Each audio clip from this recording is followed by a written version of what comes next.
மந்திரி மதுரமுத்து சொல்லியா சூதல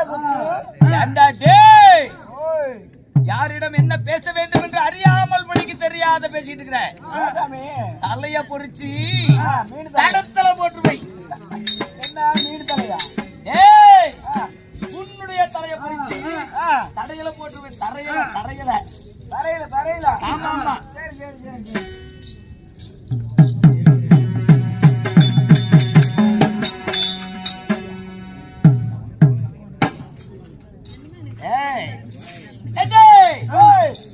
போகட்டும் போகட்டும். நாம் பேசிய வார்த்தை இன்னும் எத்தனையோ பேசலாம். அதெல்லாம் பேசாதீங்க நீங்களா. அமராவதி என்னும் பொன்னுலகத்தில் சபைக்குடினால் தேவன் சபை, பூலோகத்தில் ஒரு சபைக்குடினால் நமக்கு ஒரு ராஜ புண்ணிய சபை.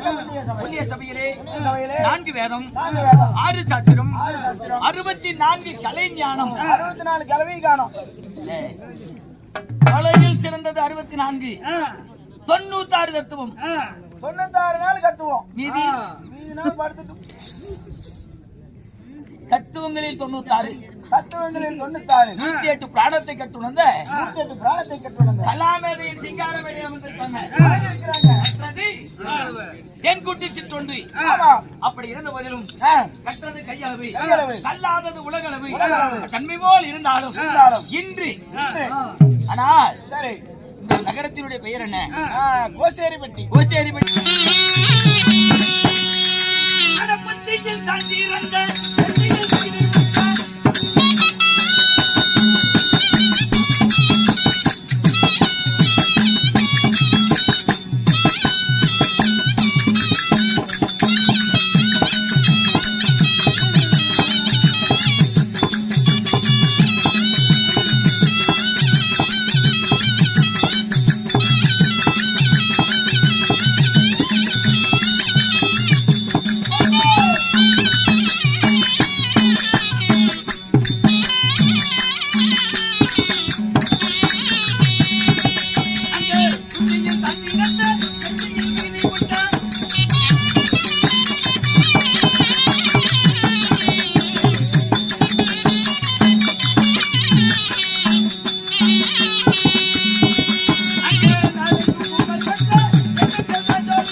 யாருக்கு?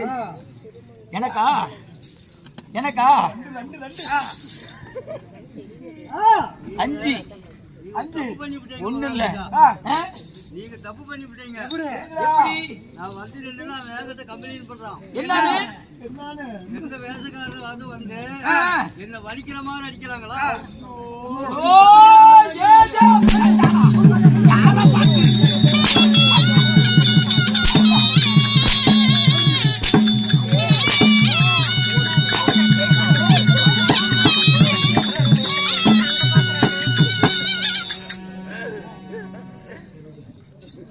எப்படி ஏய், சுறுசுறுப்பு எப்படி அருமை.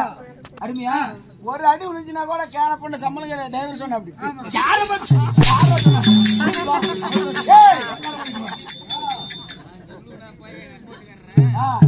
அப்பாட்டுக்கார கேன பொண்ணுன்னு சொல்லுவானா ஏய், யாரா? ஏய், யாரா? அதே தான் நீ சொல்றியடா.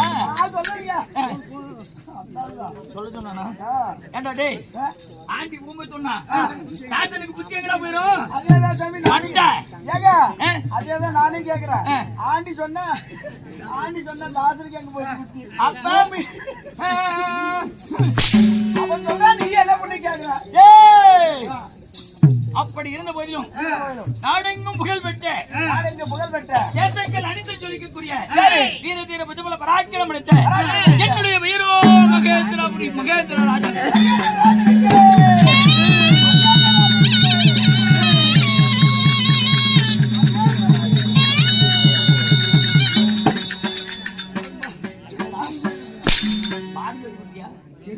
பாடுமா சொல்லி இல்ல இல்ல பாடமா சொல்லி கொடுத்தேன் ஏன் பாட சொன்னீங்க எப்படி மகேந்திரவர்மனுக்கு ஜெய் ஏய் அவன் ஜெய போடல என்ன போட்டான் தெரியுமா போட்டான்? ஏய் அவன் குரல்ல என்னன்னு போட்டான் உனக்கு தெரியுமா? என்ன பாட்டா மகேந்திரா ராஜன் அப்படின்னு சொன்னேன் அவன் என்னங்கிறான் என்னங்க? ஓடு ஓடு ஓடுறானே. டேய், டேய். அப்படியே தாங்க. ஏன்டா உங்களு ஏன்டா உங்கள? ஏன்டா கத்துறா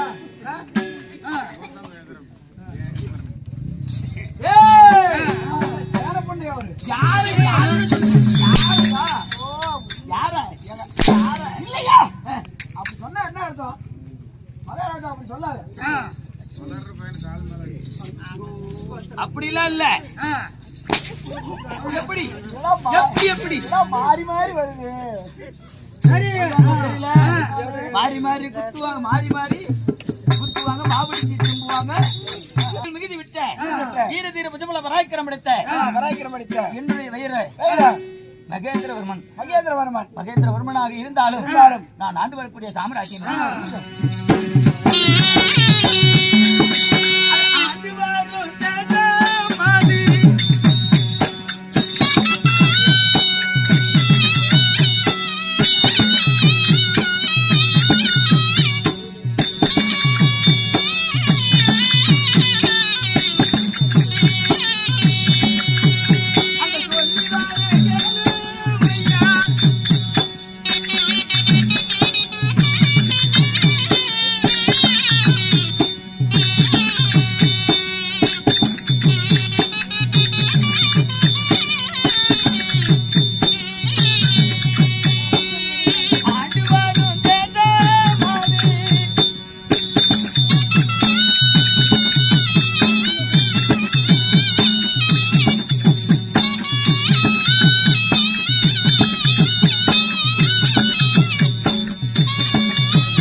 என்ன மட்டும் என்ன நாடு ஆள்ற ஆமா எங்க ஆள்ற என்ன பண்றேன்னு திருவி திருவி கேக்குறிய தம்பி ஓய் உன் நாடு என்ன உன் நகரம் என்ன ஏன் கண்ணு ஓய் நானும் கீழ் மூச்சு மேல் மூச்சு சாவர வரைக்கும் எத்தனை சொல்றா என்னடா ஊரு செத்தே போனா தம்பி ஓய் செத்தே. அதோ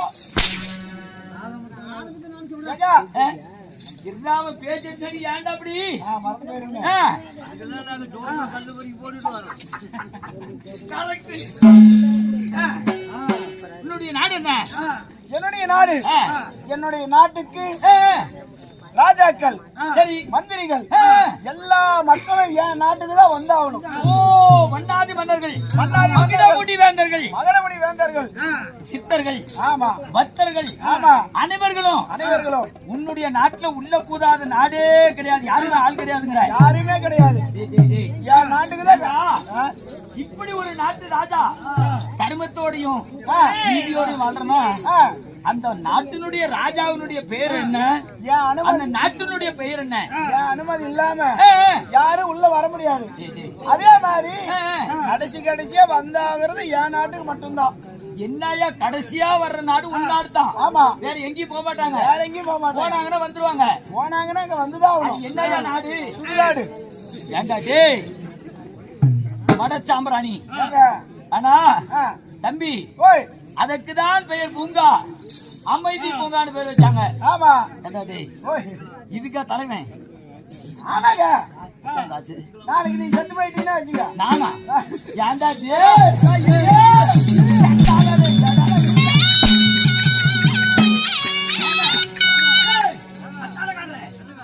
ஏப்பா இப்படி விரிவா எவ்வளவு ஒரு தெளிவா என் சத்த உயிரை கொடுத்துட்டு கூத்தாடுறேன். கண்டால பாதி என்னங்கிறான். ஏங்க நாளைக்கு நீங்க செத்து போயிட்டா அப்படின்னு சொல்றானே. ஏங்க 5 பஞ்ச பூதமும் கூடி செத்து போயிட்டா நான் என்கிட்ட தானே வந்தோம். ஏண்டா உனைய இருக்கிற ஆளே நான் தான். ஏண்டா என்ன மறந்துட்ட? ஏண்டா நான் இல்லாத நீ சவு தொட்டு பிடிக்கா பாக்கலாமா? முடியாது மாமா. சரி போய் அங்க பாரு, எங்க மாமன் இருக்கிறாரு. நானே எங்க மாமன் இல்லைன்னா புண்டையில வாங்க நீ வரவே முடியாது.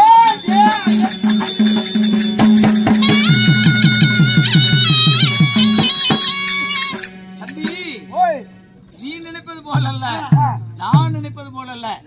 அன்று இறைவன் கொடுத்தது. இறைவன் கொடுத்தது. ஆமா, அந்த கொடுத்ததில் நாங்கள் எவன் எவன் பங்கு பெறணுமோ அவரவர் மட்டும்தான் பங்கிடணும். ஆமா, தேவையில்லாத பங்கிட்டு சரித்திர பிள்ளையாகி போயிடணும். தம்பி, ஒவ்வொரு ஈமச்சடங்குகளும் ஒவ்வொரு வேலையும் ஒழுக்கமான வேலையில பண்போடு வேலையில வேலை செஞ்சீனா சாரூப்பா 4வது சேரலாம்.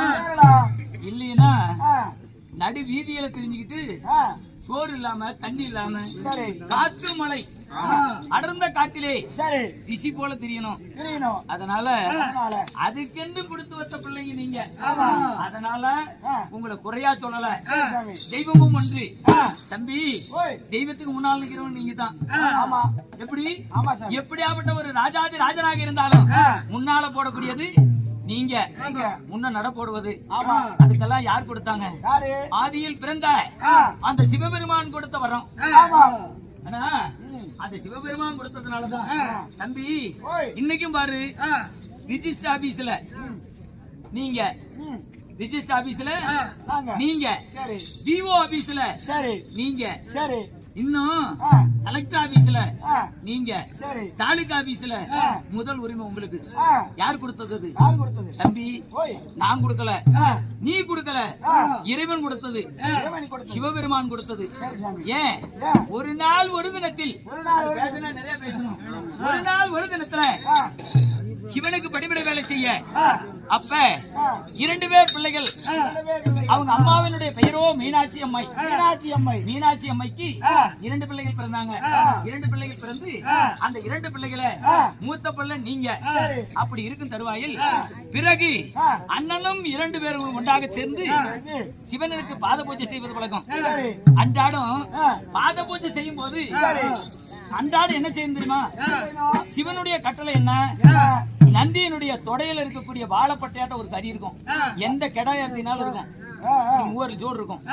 அந்த கறியை அறுத்து அன்றாடு சிவனுக்கு வைக்க படைக்க வேண்டும் என்று இவங்களுக்கு அந்த பாக்கியத்தை கொடுத்து வச்சிருந்தா சிவபெருமான்.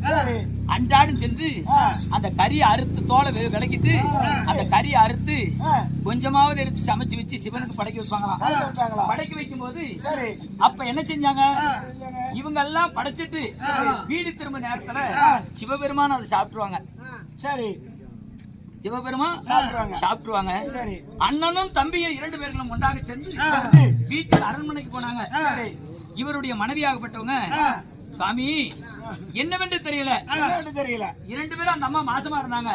அப்ப மாசமா இருக்கும் தருவாயில சுவாமி தலையை இப்படி கை வச்சு படுத்திருந்தாரு. அந்த அம்மா பின்னால படுத்துக்கிட்டு சாமி இந்த கை என்ன இப்படி மணக்குது, இது என்னன்னு கேட்டாங்க. அம்மா அன்றாட தினத்திலே சிவபெருமானுக்கு சென்று தொடையில் இருக்கக்கூடிய நந்தியனுடைய தொடையில் இருக்கக்கூடிய மாமிசத்தை அறுத்து படைப்பது பழக்கம், அதனால கை மணக்குதுன்னு சொன்னாங்க. அப்போ வயிற்றுல 3 மாசம் கர்ப்பமா இருக்கக்கூடிய குழந்தை என்ன சொல்லுச்சு, குழந்தையை நினைத்து ஐயோ சிவபெருமான் இருக்க சாப்பிடக்கூடிய மாமிசத்தை நான் சாப்பிடணும், எப்படியாவது எனக்கு கொண்டு வந்து கொடு, இல்லைன்னா நான் விடிங்காடி செத்து போயிருவேன் அப்படி என்று இவங்களுடைய மனைவி சொன்னாங்க. உடனே என்ன செஞ்சாரு, காலையில பொழுது விடிந்த உடனே சிவனுடைய ஆலயத்துல உள்ள புந்து கதவை நீக்கி உள்ளே நுழைஞ்சாங்க. நுழைந்த உடனே அப்ப எல்லா வேலையும் செஞ்சாங்க. எல்லாம் செஞ்சுட்டு சிவனுக்கு நந்தியனுடைய மாமிசத்தை அறுத்து சமைத்து தழுவு பிடிக்கும் போது இலையை எடுத்து போட்டு என்ன பண்ணாங்க, இவர் என்ன பண்ணாரு, இந்த நெவத்துல கிள்ளிக்கிட்டாரு. என்னத்துல நகத்துல. ஏன் ஒண்டாட்டி கேட்டுவிட்டாலும் அந்த கறியை கொண்டு வந்து கொடுக்கலன்னா பவத்துல இருக்கிற குழந்தை பிறக்காது, செத்து போயிடும்னு சொல்றாங்களே அப்படின்னு சொல்லி இந்த 10 விரல்லையும் நெவத்துல மட்டும் கிள்ளிக்கிட்டா சிவபெருமான் பாத்துருவாருங்க. சிவபெருமானுக்கு தெரியாது என்று நினைத்து மறைச்சாரு. ஆமா, மறைச்சு கொண்டுட்டு வந்து சிவனுக்கு எல்லாம் படைச்சிட்டு கதவை 2 பேரும் ஜாத்திட்டு அண்ணன் தம்பி வந்துட்டாங்க. வந்த உடனே கொண்டாடிக்கிட்ட இல்ல இங்க வா பாரு, மாசமா இருக்கிற இத சிவனுக்கு அன்னாடும் படைக்கக்கூடிய மாமிசத்தை சாப்பிடு அப்படின்னு சொல்லி விரல்ல தள்ளி விட்டாரு. தள்ளி விட்டதும் அது நல்லா சூடு கறியாகி போச்சு. அதை எடுத்து அந்த அம்மா சாப்பிட்டு 2 பேரும் சுகத்தோடு இருந்தாங்க. 5 சாயம் முடிந்து மக்கிய நாள் காலையில சிவபெருமானுடைய ஆலயத்துக்கு போன உடனே அங்க போய் நின்னாங்க. வாச்சப்படிக்கு முன்னா உள்ள போதுகளே, டே நீ உள்ள வராத வெளியே நில் அப்படின்னு விட்டாங்க. ஏன்னு கேட்டாங்க. ஐயா நேற்றைய தினத்திலே எனக்கு துஷ்டமான இது செஞ்சுட்ட, வெளியே நில்லு அப்படின்னாங்க. நான் உள்ள போய்தான் ஆகணும், வந்துதான் ஆகணும். தம்பி நீ உள்ள வரதுக்கு உனக்கு இடமில்ல, ஒரு நீ ஏன் சாப்பிடலன்னு கேட்டான். நீ செஞ்ச தவறுக்கு இந்த கறி எடுத்துட்டு போனல, அதனால நான் சாப்பிடல, நீ எச்சப்பட்டவன் வெளியே நில்லு அப்படின்னு சொன்னாங்க. அப்பதான் சொன்னா, தம்பி கையிலே நிவத்திலே மாமிசத்தை கொண்டு போனேன், மறைச்சு கொண்டுட்டு போனேன், அதற்கு உனக்கு மறையன் என்று பெயரு அப்படின்னு சொல்லி பேர தள்ளனாங்க. பேர தள்ளன உடனே ஏன் உன்னை யாரு பாப்பாங்கன்னா, அப்ப சொல்லும் போது சிவபெருமான் உன் தம்பி என்ன பாப்பான், உன் தம்பி என்ன பாப்பான் அப்படின்னு சொன்ன அந்த பிராமணராகப்பட்டவன் ஒருத்தர் தீண்டக்கூடாது, மாமிசத்தை சாப்பிடக்கூடாது அப்படி என்று புராண கதைகளை எழுதி வைத்தான். எதை எடுத்தாலும் உனக்கு முதல் உரிமை. சிவபெருமானுடைய கையில இருக்கக்கூடிய ஆயுதத்தை பிடுங்கி தன்னுடைய படிமடை செஞ்சதுனால இவத்திலே உன் மடியிலே மடிந்து கொள்கிறேன் என்று சொல்லி ஆயுதத்தை பிடுங்கினா. அப்பதான் சொன்னாரு சிவபெருமான், தம்பி எனக்கு இத்தனை நாள பணிவிடை செஞ்ச, அதனால உனக்கு முதல் உரிமை கொடுக்கிறேன் அப்படி என்று சொன்னதுனாலதான் இன்னைக்கு முதலாக அரசாங்கத்தில் இருந்து திருமணம் செய்து வரைக்கும் ஆலயங்கள் கோயில் திருவிழாவில் முன்னால வரக்கூடியவங்க நீங்க தான். நல்லத்துக்கு நீங்க, கெட்டத்துக்கும் நீங்க. இன்றைய தினத்துல அவர்களுக்கு சின்ன வார்த்தை சொல்றாங்கன்னு என் மேல வருத்தமா நினைச்ச கூடாது. பறையன் என்று பெயர் வச்சுட்டாங்க, மறையன் தான் பெயரு, புராண சாஸ்திரம். அதனால இந்த காலத்துல அப்படி பேசிக்கிறாங்க. போனால் போகட்டும். அப்படி இருந்தாலும் மகேந்திரவர்மனாக இருந்தாலும் கேட்டே என்னுடைய நாட்டிலே எப்படி வாழ்ந்து வருகிறோம். ஆனால் கீரியும் பாம்பும் ஒரு கிண்ணியில் பால் ஊற்றி வைத்தா என்னை கண்டா யாருமே மனம் கோபாம பால் குடிக்கணும். ஏன் நீதியோடு நேர்மையோடும் உற்சாகத்தோடு வாழ்ந்திருக்கக்கூடிய நான் மன்னனாக வாழ்ந்து வருகிறேன். அப்படி வாழ்ந்து வந்தாலும் என்னுடைய மனைவியா தெரிவிருமா,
என்னுடைய மனைவியினுடைய பெயரோ பெயரோ மணிமேகலை என்று பெயரு.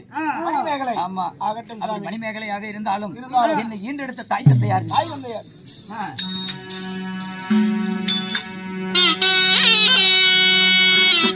என்ன தோளால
என் தாயோ புனித பள்ளிக்கும் சீரன் சிறப்போடு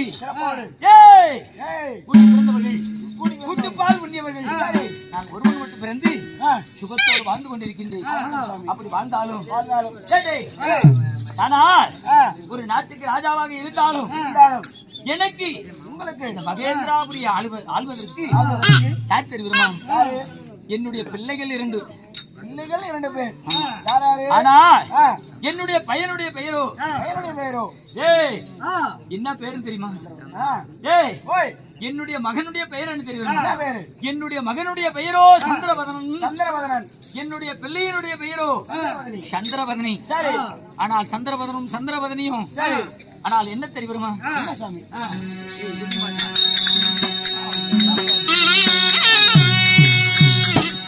நல்ல தளதனிலே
மகேந்திரவர்மன் ஆகப்பட்டவன் நீதி நேர்மையோடு வாழ்ந்து கொண்டிருக்கும் தருவாயில் வீதியில் வெள்ளை உடுத்தி வீதியிலே சென்று வந்தா அங்க இருக்க கண்டவர்கள் கையெடுப்பார்கள்.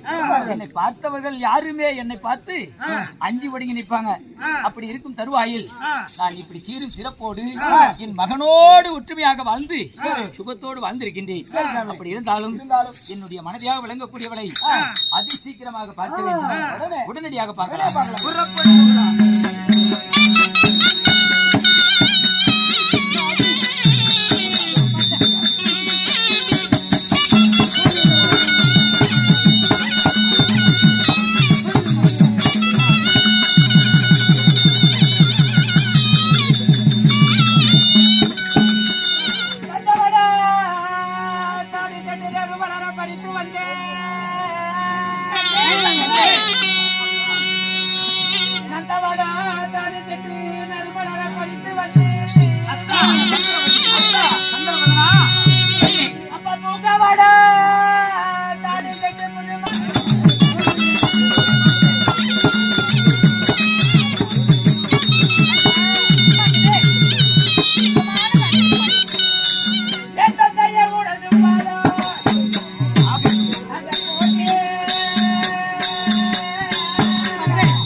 சரி, உங்கள் மகளாகப்பட்ட இந்த சந்திரவதனி என் அண்ணன் சந்திரவதன இருவரும் உங்கள் பாதத்திற்கு போராட வரும் தெரியுமா?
பாதத்தை படித்திருக்கிறோம். சரி, எப்படி கண்ணே, என் திவ்ய பாதத்தை மல்லிகை முல்லை பாரிஜாத மலர்களை கொண்டு வந்து என் பாதத்தில் கொட்டி பட்டாடையால் துடைத்ததனா இந்த படர்ந்த உலகத்தில் என்று சுகத்தோடு வாழ கடவாய். அன்னை என்றாவும் முன்னறி தெய்வம் என்று சான்றோர் சொல்லிக்கிறீங்க. நீங்க வாழ்த்துனா நாங்க வாழாத வாழ வேண்டும். இந்த வாழ்த்து என் மனதிலே 5 பஞ்சபூதத்தையும் அடைத்து இந்த வாழ்த்து எங்களுக்கு மட்டுமல்ல, சரி, நமக்காக அன்பளிப்பு செய்த அருமை யாரு செல்லம்மா அவர்களோ, இதோ வெங்கடாச்சல ஐயா அவர்களோ. அது இருமா 20 ரூபாய் பிட் பாக்கெட் அடித்தது செல்லமாத்தான். ஏன்னு கேளு, சுத்தனல்ல கட்டிக்கிட்டு அங்க விழுந்துருச்சு. சரி, பிறகு எடுத்துக்கலான்னு பார்த்தேன். அங்க போயிட்டு என் மகன் என்னமோ சொல்றானே, கட்டி பிடிச்சிட்டு கூட்டம் ஓடுற வரைக்கும் காசு வேணுமா, மறுபடியும் பிறகு கல்லறை போற வரைக்கும் சில்லறை வேணுமா. கல்லறை போற வரைக்கும் சில்லறை வச்சுக்கிட்டு வச்சுக்கா, பணத்தை போட்டே படுத்துட்டு வேண்டியதான். செத்து போயிட்டு கூட எடுத்து போய் படிக்க அதெல்லாம் வந்துருவாங்க. காசை தலைமாட்டில் வச்சா கட்டுக்கொடி முடியாது, கட்டி கொண்டு போய் தூக்கி போட்டுவாங்க. காசு இல்லைன்னா பணம் இல்லைன்னா பணம் கொடுத்து போயிடும்.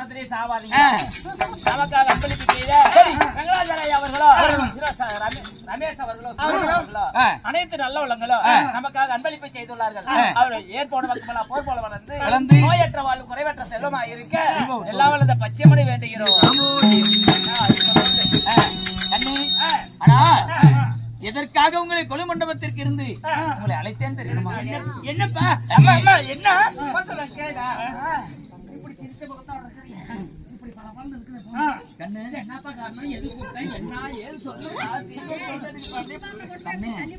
எது சின்னதா இருக்கல கூட ஏகன்னு சின்னதா இருக்கல கூட தூக்கி தோல் மேல வச்சுக்கிட்டு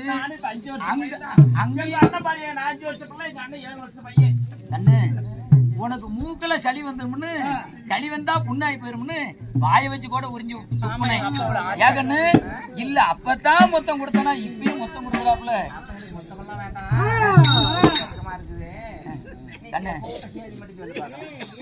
கண்ணி அண்ணா இரண்டு பதிலும் எதற்காக எங்களை அழைச்சி 2 பேரும் எதற்காக அழைத்தேன் தெரியுமா?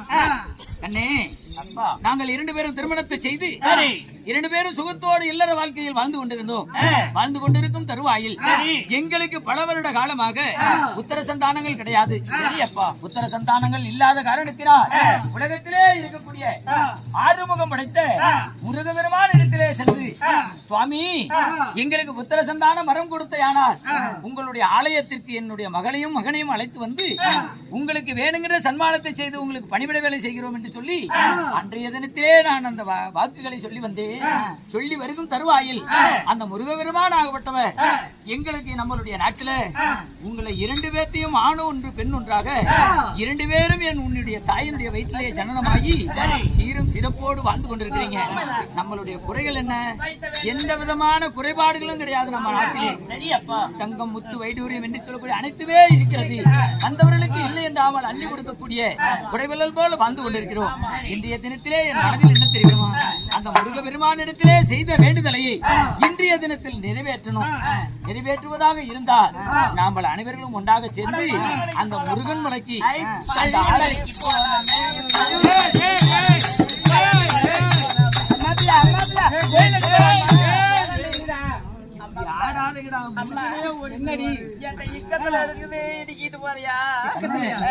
கண்ணு